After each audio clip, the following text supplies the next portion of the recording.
This video is brought to you by Skillshare. Being on YouTube has put one thing at the forefront of my mind: cancellation. The prospect of being cancelled overnight horrifies me. I toss and turn with the image of Laura Lee flashing by, her trying to wipe away that one single rogue tear from her rosy cheek.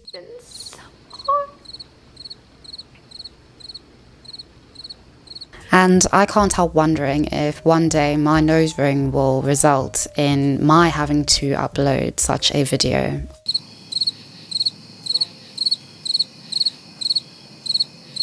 And this fear is a very modern concern, one that is new, at least on the scale that we see it today. There's something more weighted, more pressing, something more to lose when expressing your opinion to a public audience online. And I think this is because our opinions and our thoughts are intrinsically associated with our value and credibility as persons, especially insofar as we are now persons more so online than we even are in the real world. And a proverb comes to mind when I think about this conundrum we find ourselves in. The thoughts of the wicked are an abomination to the Lord, but the words of the pure are pleasant words. And this is true. To so much as think something, or to not think in line with what is deemed correct, is an abomination worthy of the highest condemnation. And I'm interested in talking about why, especially now. Our thoughts and the feelings associated with them have come under intense scrutiny, and ultimately why they hold so much power and significance. But just before we get into that, I would love to give a huge thank you to today's video sponsor, Skillshare.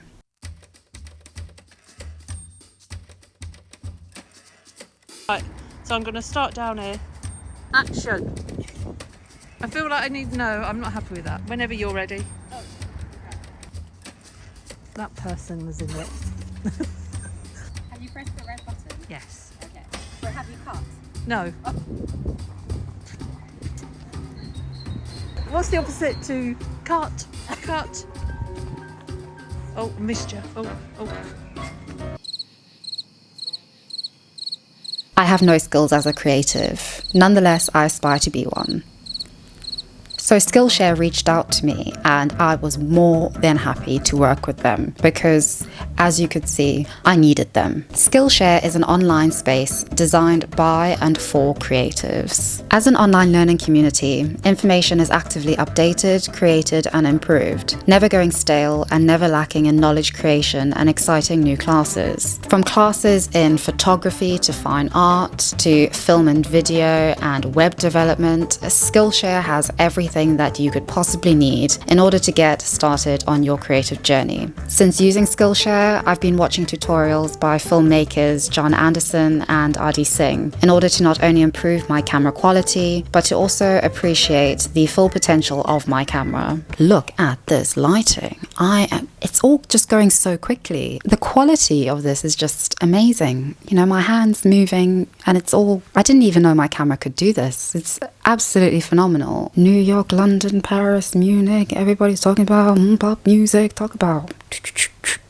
Not only are all the classes ad-free, but you can also work them around your personal schedule. If I want a quick bite-sized video to explain the shutter speed of my camera because I did not even know what that meant, then I can go to Skillshare and I can find out like that. If I need a long, in-depth, detailed and very professional masterclass style video in order to explain how to use and master Final Cut Pro X, I can find that on Skillshare as well. So join Skillshare today by using my special link down in the description box. And the first 1,000 people to use my code Kidology when signing up will get 1 month free. With new premium classes launching every single week, there is no better time than now to join Skillshare. Thank you so very much to Skillshare for sponsoring this video. Myself and my camera woman are eternally grateful. And you'd also better subscribe to the channel so that in the next video you can see the improvements that we made.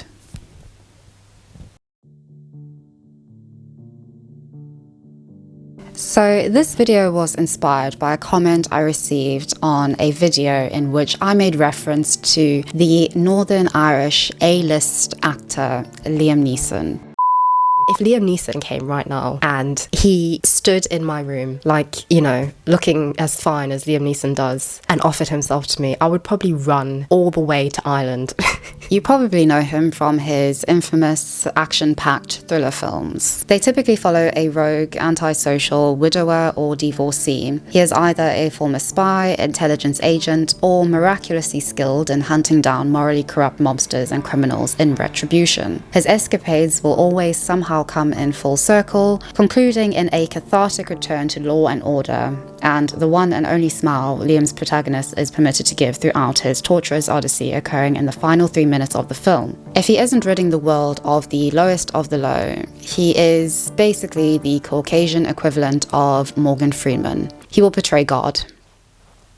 Release the Kraken! That voice.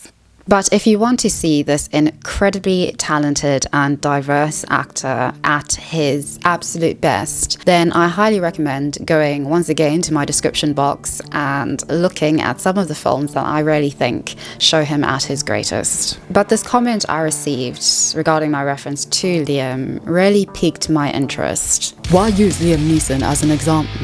I'm joking.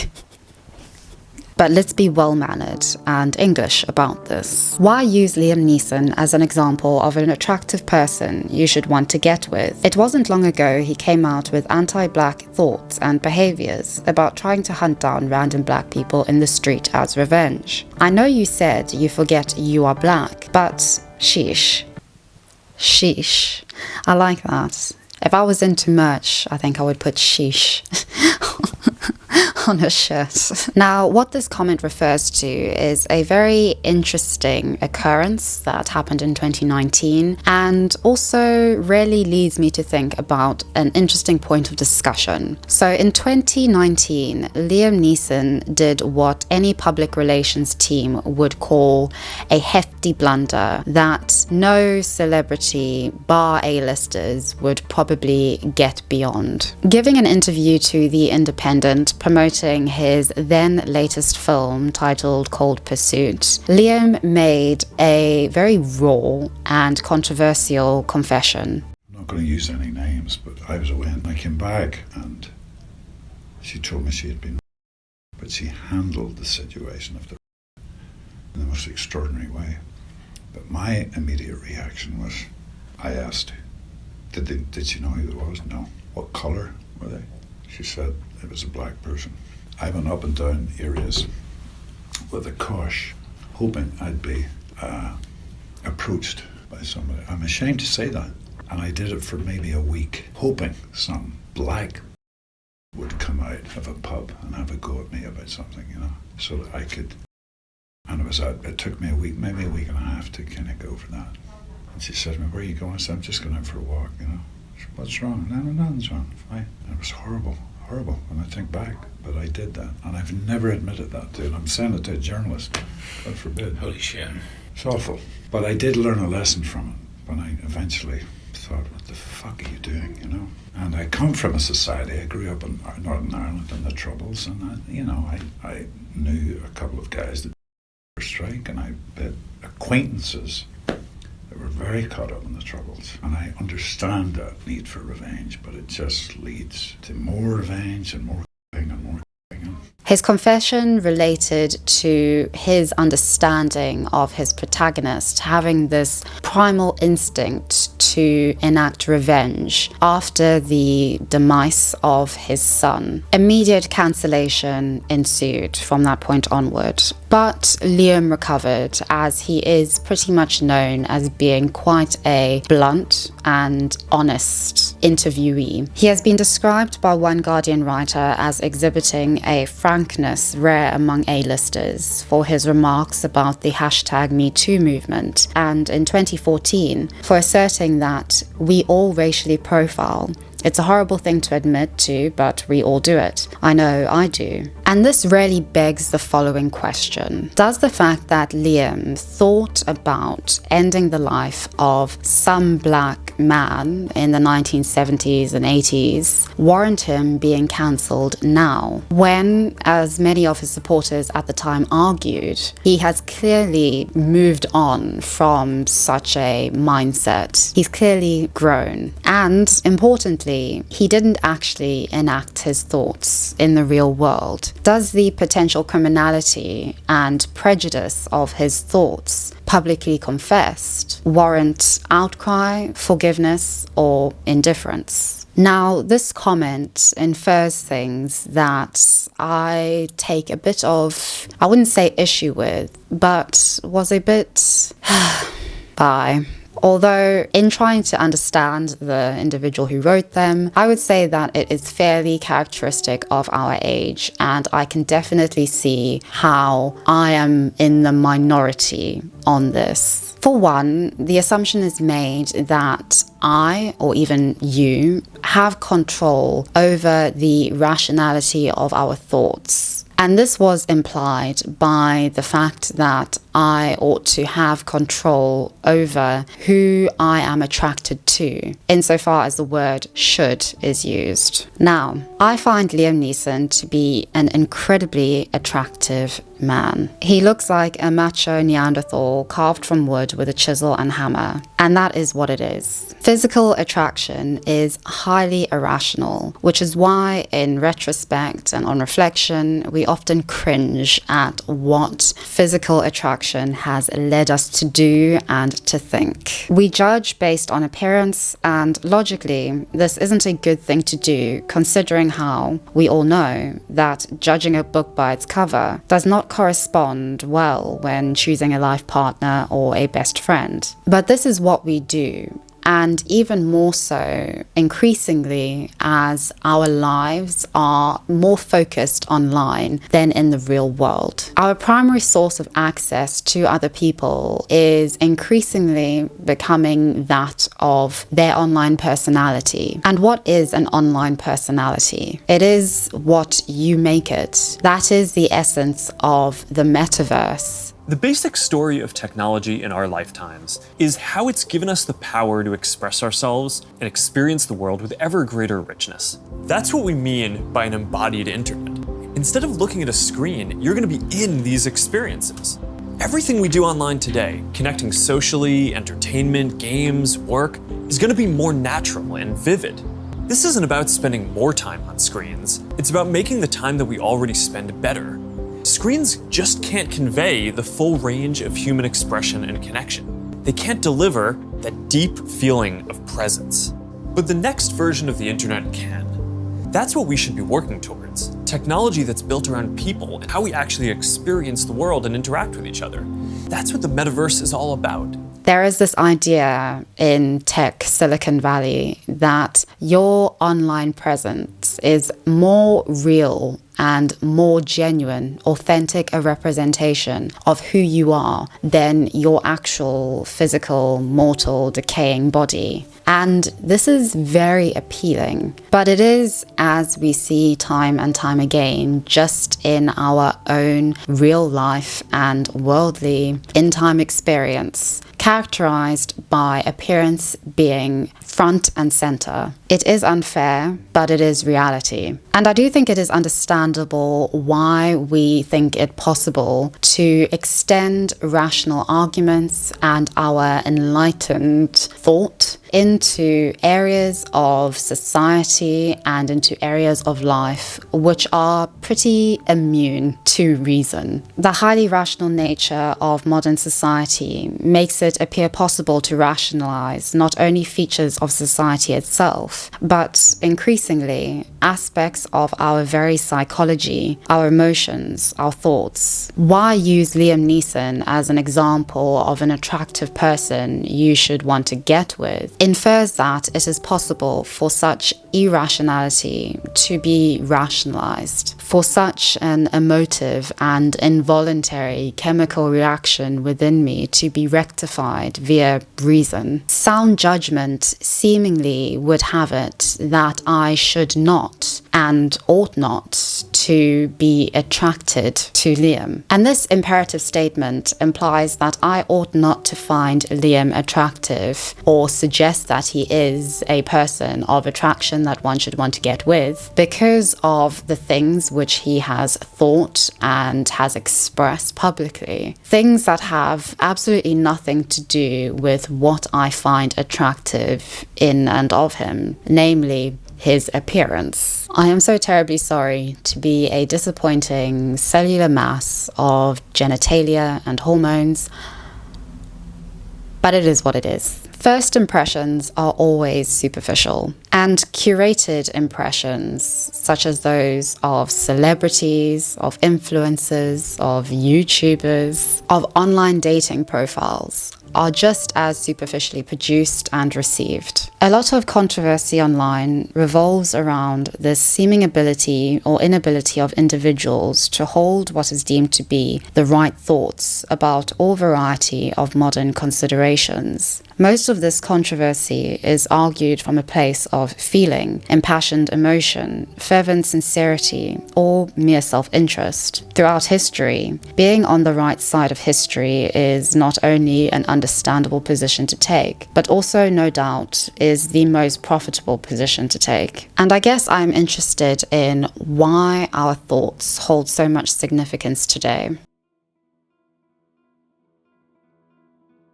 The point Neeson was trying to make with his comments, which understandably got lost in the mayhem, is that life is not like the movies. Revenge is not a solution to anything in the real world, and the movies he makes do a better job of providing that cathartic release. And that is ultimately what our thoughts are, in an age where A, the internet has made the world appear in all its glory, its gore, and its hyper-complexity, summarized as this hyperflux of information, and B, where civil disputes are being resolved or addressed less and less via physical means, and increasingly via non-violent means. Yes, life is not like the movies, but life is also not like the internet. The internet, or should I just say Twitter, does a much better job at providing that cathartic release, which the Guardian article I referenced above refers to. If by better we mean that the internet has substituted pitchforks and raids for likes, clicks, and validation. But the internet as a medium ultimately does this job, soaked in a rather unrealistic expectation of being a sufficient enough cathartic release for human anger, rage, and emotion. And I say this because it is becoming clear that having the wrong thoughts and opinions expressed online can lead not only to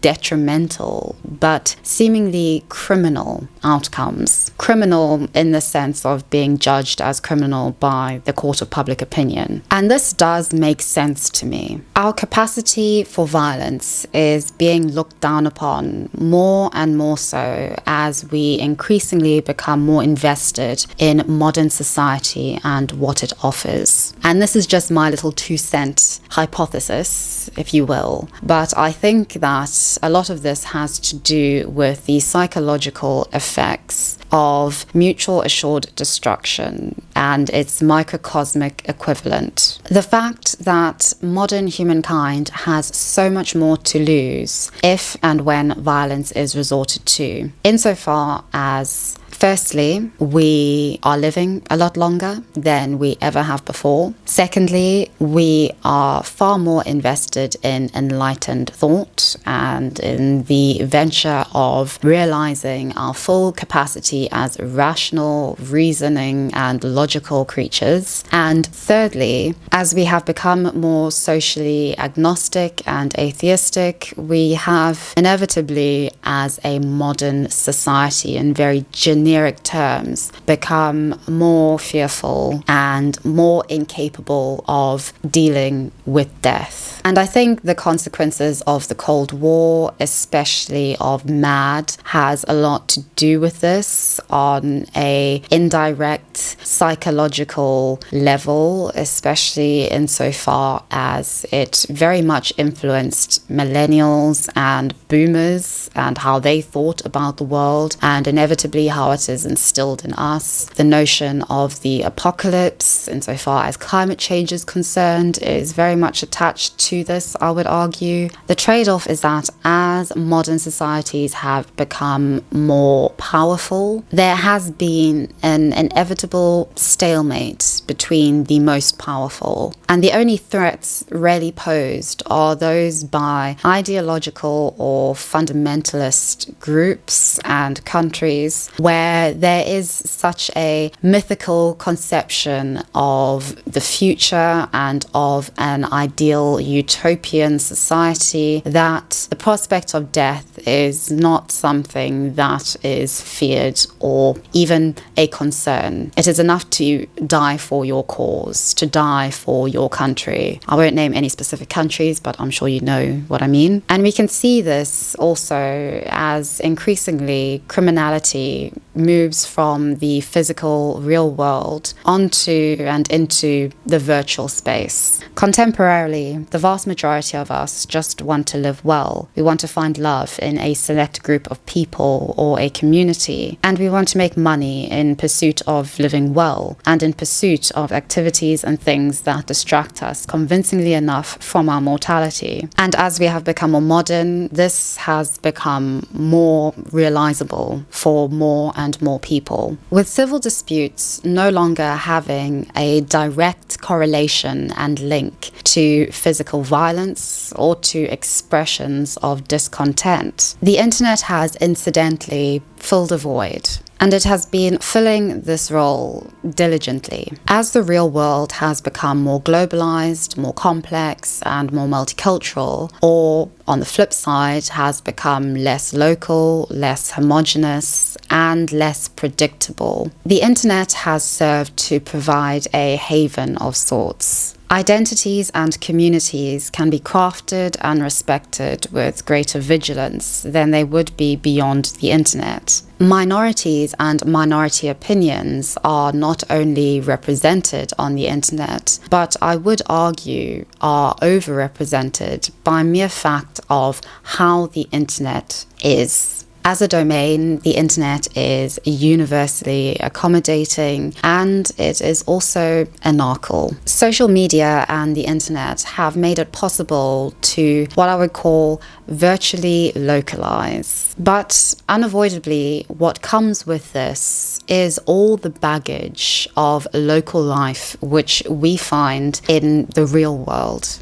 What we encounter in real life can be expressed online to a far different audience. An audience that is curated, that is overrepresented, that is validating in a way that we do not and have never seen in the real world. Local communities were made sacred via distinction, defining boundaries and fighting to the death in the interest of said communities. And so it makes sense that we do so online and that the dominant narratives and sentiments prevail. The nationalist tendencies of communities such as K-pop stans is an example of this, and the religiosity of many communities insofar as following the person or the groups of people who most represent them or align to their views is a fascinating thing to see unfolding. And this is the theoretical solution which the internet offers to the dilemmas and contradictions we see in modern life, not just insofar as civil disputes are concerned, but with many aspects of modern life. Is modern life making finding love impossible? Not to worry. Online dating can help you if you have the time and skills needed to master the sexual marketplace. And if you don't have the skill set for such an unrewarding venture, media? Again, not to worry. Pornography makes up for 4% of websites and 14% of searches on the internet. So the world is likely your oyster, as they'd say. But like social media, the real world will always come knocking and pestering. A few days ago, YouTube demonetized a video that I have had on my channel for about a month now. And in this video, I spoke very candidly about my experience of not relating to my skin color. The only reason I can guess why this video was demonetized is because it was reported. And on review, YouTube determined that it didn't align with its community and its advertiser-friendly guidelines, which it apparently did until a few days ago. And you know what? It is what it is. I'll find money somewhere else. But what I think this does demonstrate is an interesting point that we need to discuss. It demonstrates the power which our thoughts, our opinions, and our confessions seemingly have. Because if I'd made a video titled "Why I Relate to My Skin Color," I'm quite sure that video would still be monetized. This is revealing and interesting, especially with regards to the Liam Neesons of the world. Technology and the internet specifically has manifested ironically. It represents a domain of infinite information, the stuff that is apparently integral to progress, insight, innovation, and ideas. All those things which are the very foundation of thought. But I'm very much under the impression that the internet is stunting our growth as thinking beings in a very merciless way. If you don't think like X, we can take away your livelihood, your income, your reputation. The contradiction of being online is that we all have an online persona, which we infer is the real, authentic, truly progressive individual that we ought to be or could be if it weren't for the meat and bones of us. The curated connotations of the online persona mean that we are not allowed to be stupid and we are not allowed to grow. That is, validation, clout, and public opinion has so much social value that I would consider it not only unrealistic, but unhealthy. Liam isn't allowed to admit that he had thoughts of ending a black man's life. I am not allowed to admit that before the Depp versus Heard defamation trial, I never truly considered men as victims of domestic abuse. There is an ideal of the modern, progressive individual that holds more weight and credibility than the actual flesh and bone human beings that we are. And I fear that this is because of the ever-present influence of the internet on our psychology, on our perception of the world beyond